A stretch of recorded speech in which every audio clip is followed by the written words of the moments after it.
گوشکاسپی گوتا مانو نمانا وزیر درویه امریکا تیلرسون رد که. هەڵبژارتنên encûmenên xwecihî li herêmên Kurdî li Sûriye dest pê kiriye. Îro Roja Cîhanê ya AIDS e.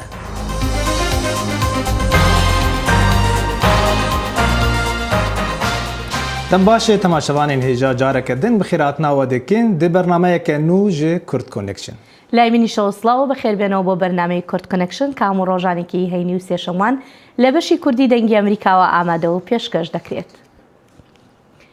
ئەگەرچی میدیا سەرەکیەکانی وڵاتە یەکگرتووەکانی ئەمریکا وەک ڕۆژنامەکانی واشنگتن پۆست و نیویۆرک تایمز و کەناڵی CNN لە زاری چەند کاربەدەستێکی باڵای بەڕێوەبەرایەتێکەوە بڵاویان کردوتەوە سەرۆک ترامپ پلانی هەیە لە مانگی 12 یان لە مانگی 1دا بەڕێوەبەری دەستگای مخابراتی ئەمریکا واتە CIA بخاتە جێی وەزیری دەرەوەی ئەمریکا، بەڵام کۆشکی سپووی نیکۆلی لە هەوڵێکی لەو شێوەیە دەکات و بڵاوبوونەوەی ئەو هۆڵەش لە کاتێکدایە بڕیارە ڕێکس تیلرسن سەردانی ئەوروپا بکات. دەنگۆکان سەبارەت بە ناکۆچیەکانی نێوان سەرۆک ترامپ و وەزیری دەرەوەی ئەمریکا بۆ ماوەیەکی باش بە ئاشکرایی باز دەکران و تەنانەت دەگوترێت جارێکیان ڕێکس تیلرسن سەرۆک ترامپی بە گەمژە ناودێر کردووە. کۆشکی سپی نقوڵی دەکالەوەی ئەو دەنگۆیانە ڕاست بن. کاتێک سەرۆک متمانەی بە کەسێک نامێنێت ئیتر لەو پۆستەدا نامێنێت کە هەی بووە. سەرۆک لەگەڵ وەزیری دەرەوەدا لێرە بوون و پێکەوە بەشدار بوون لە دانیشتنەکان لەگەڵ ڕێبەرێکی بیانیدا و بەردەوامن لە پێکەوە کارکردن.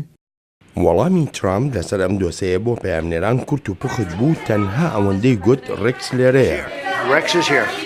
لە کۆنفرانسێکی ڕۆژنامەوانی هاوبەشیشدا لەگەڵ وەزیری دەرەوەی قەتەردا وەڵامی تیلرسن هاوشێوە بووە. هەندێک راپۆرتە هەواڵی هەن پێویستە قسەیان لەسەر بکەم. یەکەم وابەستەیی من بۆ سەرکەوتنی سەرۆکمان و وڵاتەکەشمان وەک یەکەم ڕۆژم بەهێزە کە بڕیارمدا وەک وەزیری دەرەوە خزمەت بکەم. تیلرسن لە هەفتەی ئایندەدا دەست دەکات بە سەردانێک بۆ ئەوروپا و پەیامێکی بەهێزی پشتیوانی ئەمریکای پێیە بۆ هاوپەیمانەکان لەسەر بەرەنگاربوونەوەی شەڕانگێزیەکانی رووسیا هەرچەندە شیکەرەوە هەڵوێستی سەرۆک ترامپ بە ناڕوون ناودێر دەکەن لەسەر رووسیا. پێویستە ڕاگەیاندنەکانی تیلرسن پێشوازی لێ بکرێت کە ڕێک سیاسەتێکی باوی دەرەوەی ئەمریکایە، بەڵام پرسیارەکە لەوەدایە ئایا تیلرسن پشتیوانی لە سەرۆک کردووە بۆ ئەم سیاسەتە؟ ئایا ئەوروپیەکان بە قسەکانی تیلرسن دڵنیا دەبنەوە ئەگەر بێت و سەرۆک خۆی ڕاگەیاندنی هاوشێوەی نەبێت؟ سەردانەکەی تیلرسن بۆ ئەوروپا هاوکاتە لەگەڵ مشتومڕێکی نوێی نێوان واشنگتن و لەندەن بەهۆی پۆستەکانی سەرۆک ترامپۆ لە تۆڕی کۆمەڵایەتی تویتەردا و سەر لە نوێ بڵاوکردنەوەی ئەو ڤیدیۆیانەی دژی موسڵمانانن کە سەرەتا لەلایەن ڕێبەرێکی ئەو پەڕی ڕاست لە بەریتانیا بڵاوکرایەوە. پێویستە ئێستا بڕیار بدرێ زلەیەک نا، بەڵکو سەردانەکەی بۆ بەریتانیا هەڵبۆشێنرێتەوە. سەرۆکوەزیری بەریتانیا ڕەخنەی لەو تویتانەی ترامپ گرت، بەڵام سەرۆک ترامپ بەوە وەڵامی دایەوە کە پێویستە بەریتانیەکان سەنگی بخەنە سەر تێرۆریزمی ئیسلامی ڕادیکاڵی لە وڵاتەکەیاندا. ئەوەی کە پێکەوە کار دەکەین بەو مانایە نییە ئێمە بترسین لەوەی بڵین ئەمریکا هەڵی کردووە و زۆر ڕاشکاویش بووین لەگەڵیاندا و بۆ خۆشیم ڕاشکاوانە دەڵێن بڵاوکردنەوەی ڤیدیۆکانی بریتن فەرست کارێکی هەڵە بوو. هەر بە ماوەیەکی کەم دوای سوێن خواردنە یاساییەکەی سەرۆک ترامپ، سەرۆکوەزیری بەریتانیا بە فەرمی داناڵد ترامپی بانگێشت کرد بۆ سەردانی بەریتانیا، بەڵام دەنگدەران لە ڕاوەرگرتنە گشتیەکاندا لە بەریتانیا لەگەڵ ئەو سەردانە چاوەڕوانکراوەدا نین.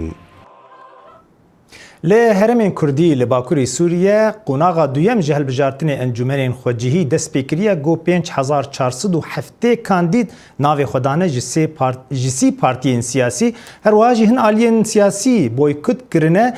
Di derbarê hilbijartinê de ji Qamişlobrêz Mustafa Meşayix serokê Hevbendiya Neştimanî a Kurdî li Sûriye bû mêvanê me diriya Skybîr.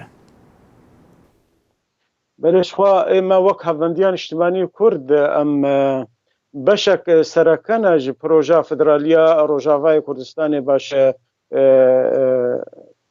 باکوورê Sûriyeyê de و ئێمە وەک قونەغا یەکەم مەژvê projeyê ji xwe derbas kir 29 heyva dehada و heyva nehada و îro em qûnexa du dane hilbijartinê şaredariyane û ê muqataatan ئێمەژی وەک هەڤەندیان نیشتیمانی کوردی لە سووریایە ئەم وەک لستاک سەر بخوا ئەم دەرباسی ڤا هەڵبژارتنە بوونە و بڕاستی ئێمە مەبەستەمە ژێ ئەو بوو گۆ ئەمکارە بن خزمەتێ ژە وڵاتی خۆدا بکن و ئەم کەسێ باش دەینە جهێ باش و یادی ئەم کەسێ خوا بهێلن گۆ بەهوەریە وی بدەنگێ وی وەرێ گۆ ئەف دەنگێ وی کارێ گوهرتنێ بکێ کارێ بڕەنگەکی دیموقراطی مافێخوا ممارەسە بکێ و ئەو ئالیە سیاسی ڤەژێ ئەم وەک ببێ واجهەک سیاسی سەبەشدان و ساڵمنێرە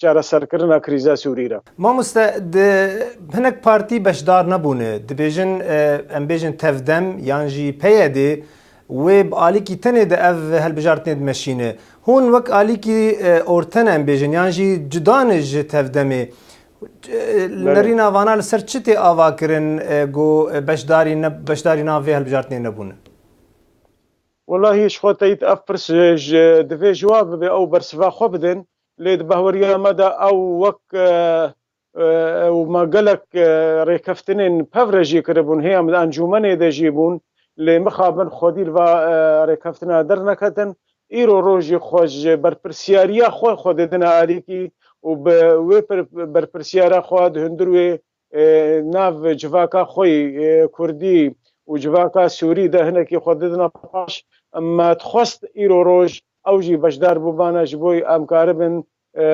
namekê ji heme gelê Sûrî re û ji gelê dewletên herêmî re û civaka navdewletî de û em vê namê bişênin û em wek Kurd wek hemetêk hatiye Bakurê Sûriyê got em karibin vê projê bicêvênin û em bixine nemûnek federalî ji seraserê Sûrî bi tevahî re lê mixabin îro xwe didine alîkî ew dimêne ser we ji aliyê em bêjin pêvajoya helbijartinê ji aliyê ewlehiyê vê em bêjin ji aliyê kesên got li ser sindoqa disekinin çawa dan û sindin dibe her tişt bi aramî derbas dibe yan jî tirs heye em bêjin alozî hene di dan û sindinê de di proja helbijartinê de Wala em berî ez tevlî vê birnamcewa bûn ez baş navendê helbijartina gerham zêdeyî pêşeş navenda wek rewşa ewlekariyê baş heye û di hundir û de jî kê bi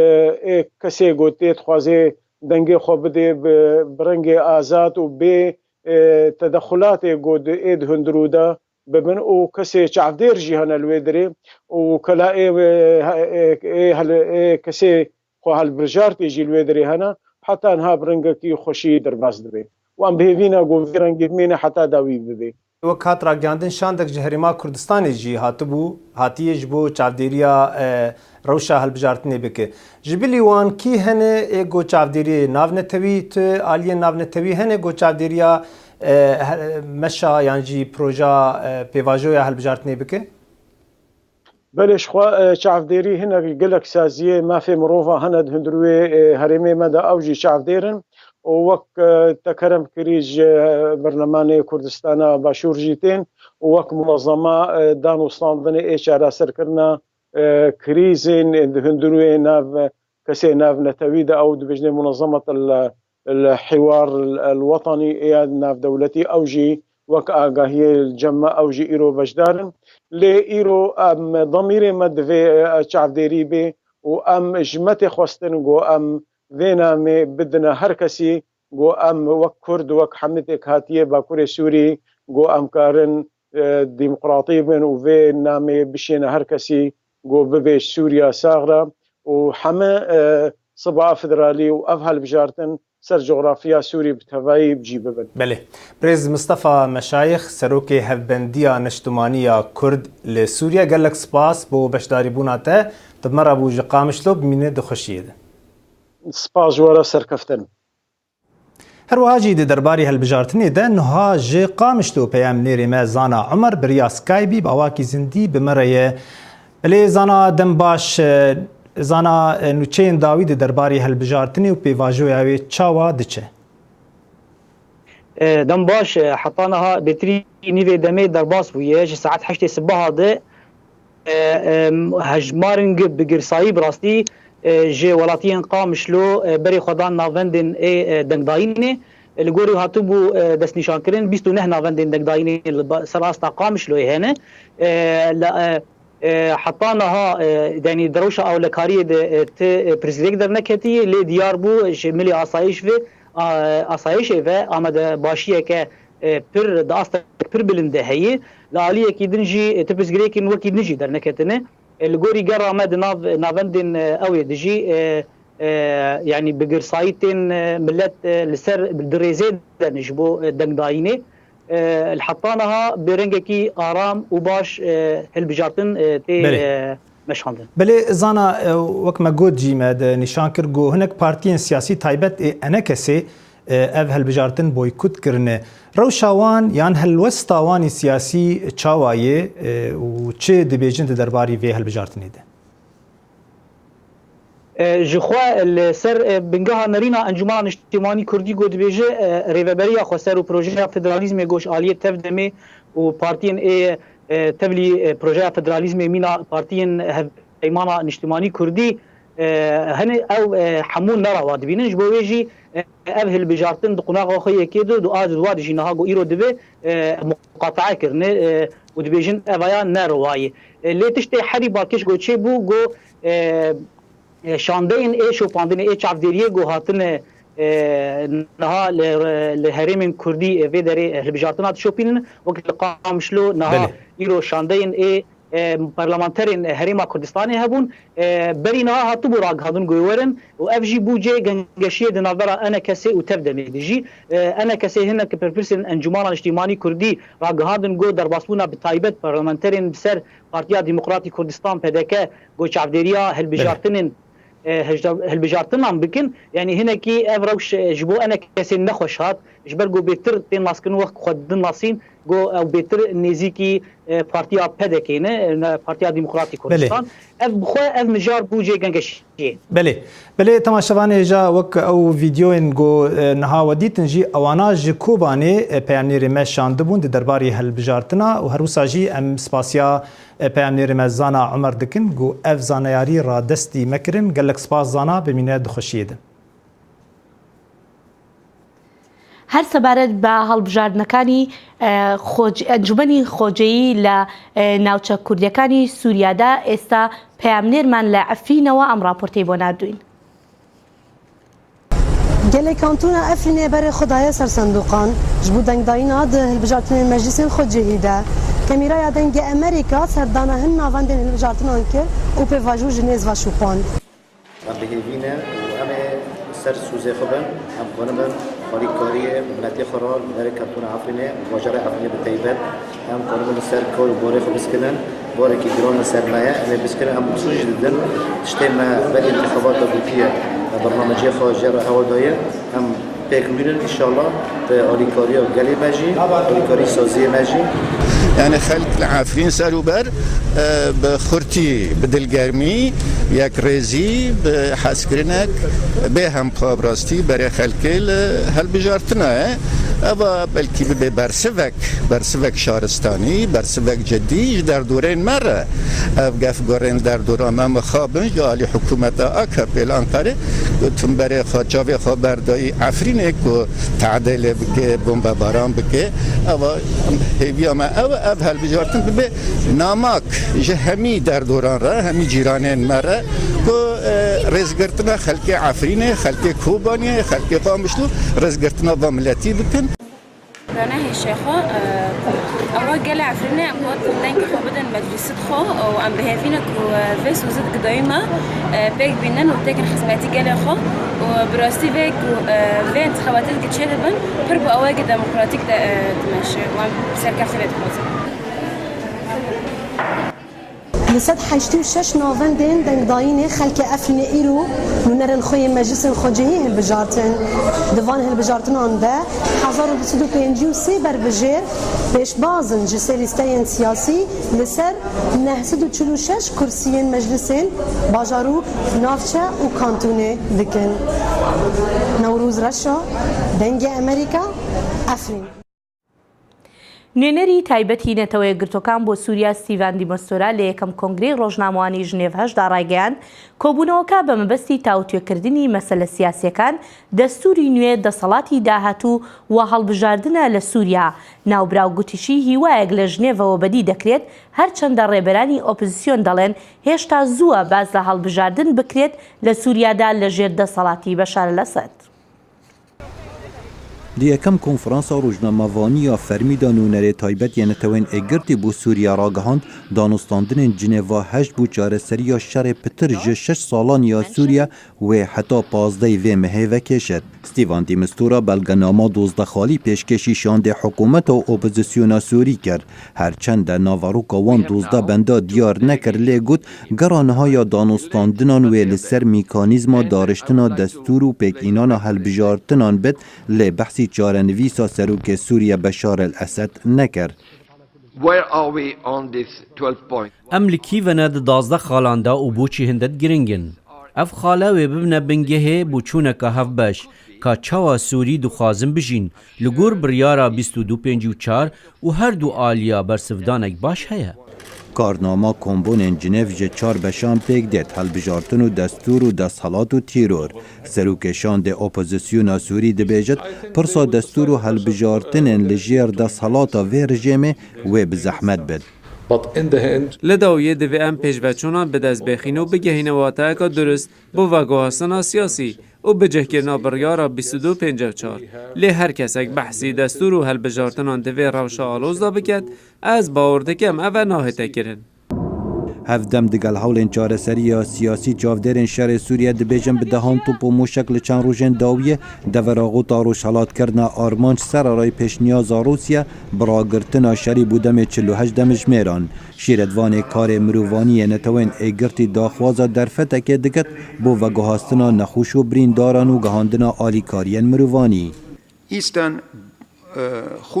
لە غوتا ڕۆژهەڵاتیا نزیک دمشقê ناوەندا توندوتیژیانە و 400,000 کەس پێدوی بە هاریکاریانە. ئەگەر زارۆکên نەخۆش نەهێنە بگۆهاستن ئەو دی ژیانە خۆش دەست بدەن. Tevî geşbîniya nûnerê taybet yênetewên êgirtî lê hêşta nekariye şandê hikûmetê û opozisyonê li ser yek mêza danûstandinan li hev bîne. Lê piştrast dikit ku tevaya endamên civata ewlekariya netewên êgirtî bandora xwe bû serxistina danûstandinên Cinêv bikardînin. Xalid Fetah, Dengê Amerîka.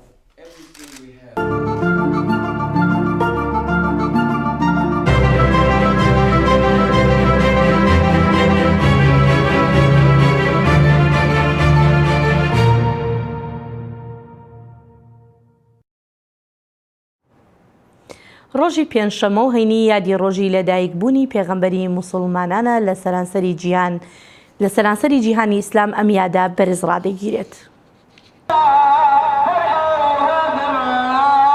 هاوڵاتیان لە هەولێری پایتەختی یاریمی کوردستانیش جەژنی لەدایکبوونی پێغەمبەریان لە ڕۆژی پێنجشەمە کردەوە.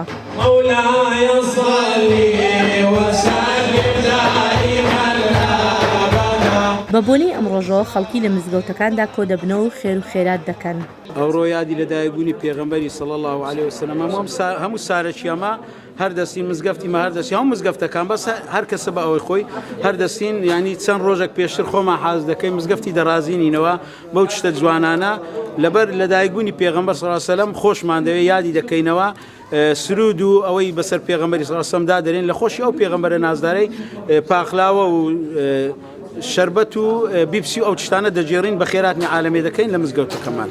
نەریتی جەژنی لەدایکبوونی پێغەمبەر محەممەد دەگەڕێتەوە بۆ سەدەی 12 و سەردەمی سوڵتان مزەفەر کە سەرکردەیەکی لەشکری بوو وە شەڕی دژ بە خاچپەرستەکانی دەکرد.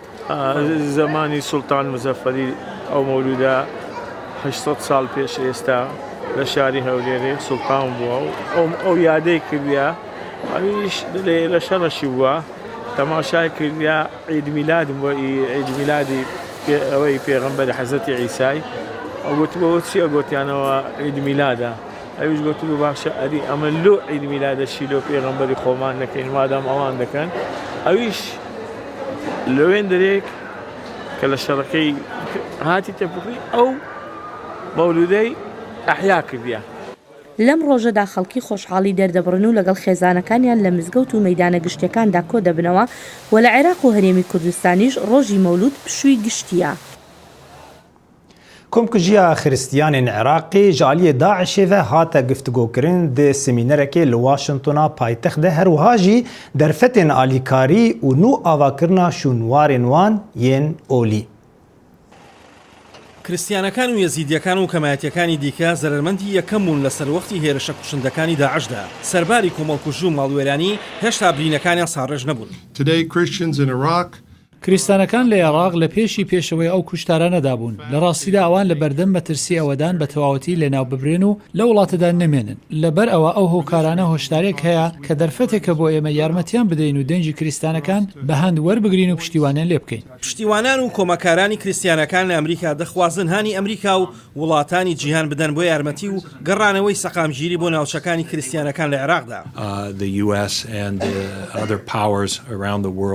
دەمەوێت هانی وڵاتە یەکگرتوەکانی ئەمریکا و هێزەکانی دیکە بدەینە جیهاندا کە خاوەنی هێز و توانان لە ناوچەکەدا بۆ دروستکردنی دڵنیایی کە توندوتیژی لە نێوان هێزە کوردیەکان و هێزەکانی عێراقدا ڕوونەدات. لەبەر ئەوەی ئەگەر ئەو توندوتیژیە ڕووبدا کاریگەری دەبێت بۆ سەر کۆمەڵگەی کریستیانەکانیش. هەر لە دوای 2023ەوە کریستیانەکانی عێراق ڕوبەڕووی قەیران و ماڵوێرانی و توندوتیژی و کۆمەڵکوژی دەبنەوە. دەرەنجام ڕێژەی دانیشتوانی کریستیانەکانی عێراق ڕۆژ لە دوای ڕۆژ لە کەمبوونەوەدایە. لە ساڵی 2023 ڕێژەی کریستیانەکان 1.5 ملیۆن بوو لە عێراقدا. ئێستا تەنها نزیکەی 170,000 بۆ 300,000 کریستیان ماونەتەوە. تەنها 3 کۆمەڵ دانیشتوانی ڕاستەقینەی کریستیانەکان لە عێراقدا ماون. یەکێکیان لە عینکاوەیە لە کوردستان، یەکێکی دیکە لە بەغدایە، دانەیەکیش لە نینەوە ماونەتەوە. بەڵام زۆربەی هەرە زۆری خێزانە کریستیانەکانی نینەوە پێیەکیان لە هەولێر و پێیەکی دیکەشیان لای ماڵەکانیانە کە هیواخوازن ئاوەدان بکرێنەوە. ئایا تەنیا یارمەتیدان و ئاوەدانکردنەوە بەسە بۆ پارێزگاریکردن لە کۆمەڵگەی کریستیانەکان؟ ئێوە دەزانن پێش داعش و لە کاتی داعشدا کریستیانەکان و یەزیدیەکان دووچاری توندوتیژی و ماڵوێرانی بوونەتەوە. ئایا چارەسەرێکی بەهێزی سیاسی و یەکلایکەرەوە پێویست نییە بۆ پاراستنی کریستیانەکان و کەمایەتیەکانی دیکە؟ تۆ ڕاست دەکەی سەرجەم ئەو قەیرانە سیاسیانە کاریگەری خستۆتە سەر هەمووان. ئێمە ئەزمونمان لەو بارەوە هەیە لەبەرەوەی ئێمە وەک ڕێبەرانی کریستیانەکان داوای دیالۆگ دەکەین لە نێوان هەولێر و بەغداد و هانیان دەدەین و پشتیوانیان دەکەین لەبەر ئەوەی سەقامگیری و چارەسەرکردنی سەرجەم ئەم کێشانە لە بەرژەوەندی هەمواندایە. لە کۆتاییدا ئایا کریستیانەکانی عێراق پێویستیان بە پشتیوانیکی سیاسی و جیهانی گەورە هەیە؟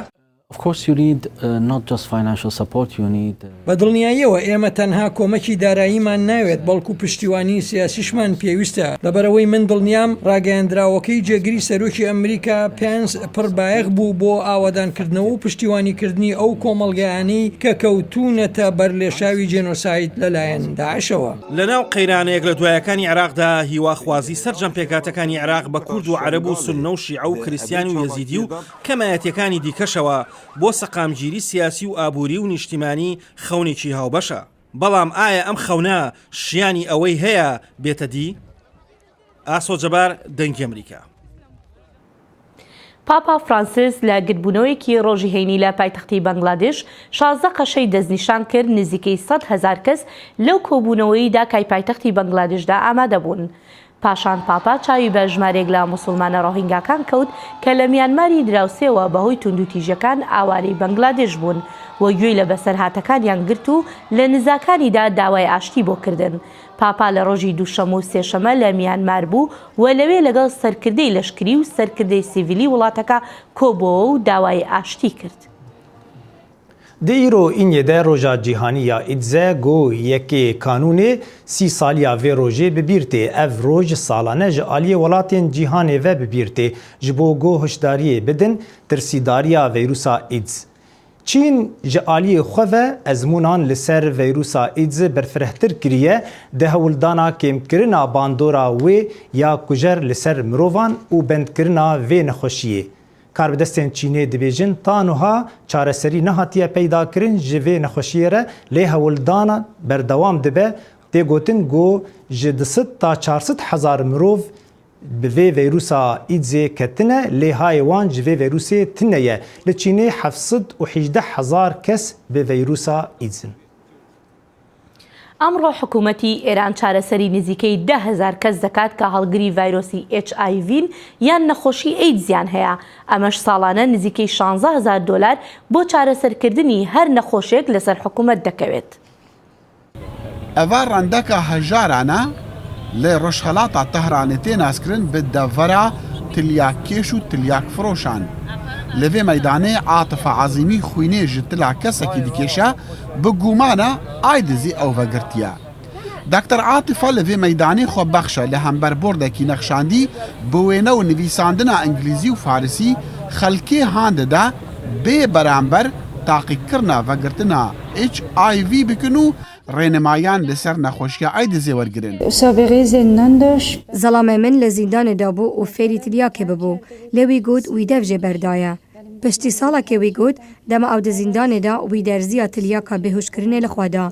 Hingî min zanî AIDS ez jî girtîme. Eva pirseke hikûmeta Komara İslamî tengav dike ku li vî welatê Musulman seksê bê zewaca fermî qedexeya.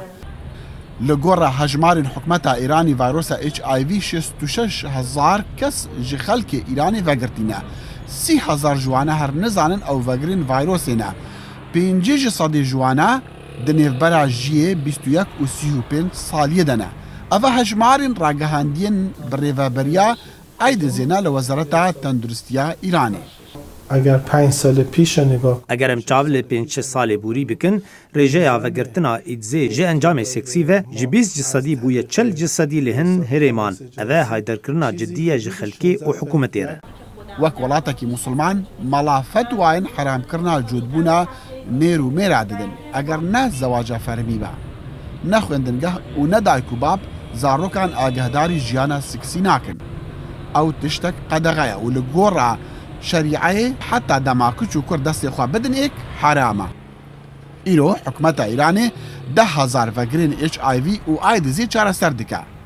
Hikûmet 16,000 dolaran salê li ser her yekî ji wan xerc dike. Li demê ku civak wan red dike bi taybet xaniman. Piraniya jinên li vir berpirsin ji xweyîkirina malbatên xwe. Mixabin bi zehmete, kar bi destê wan nakeve, ew ji kar tên derxistin. Berî çend salan li Îranê piraniya vegirên HIV û aydizê di nav mêran de bû. Lê li van salan rêjeya vegirên jin bilind bûye belkû ji her 8 vegiran 7 ji wan jinin. Belê temaşevanê hêja em gişin dawiya vê bernamê ta bernameyeke din bimînin di xêr û xweşiyê de li gel Silav û rêz. Her şad bin.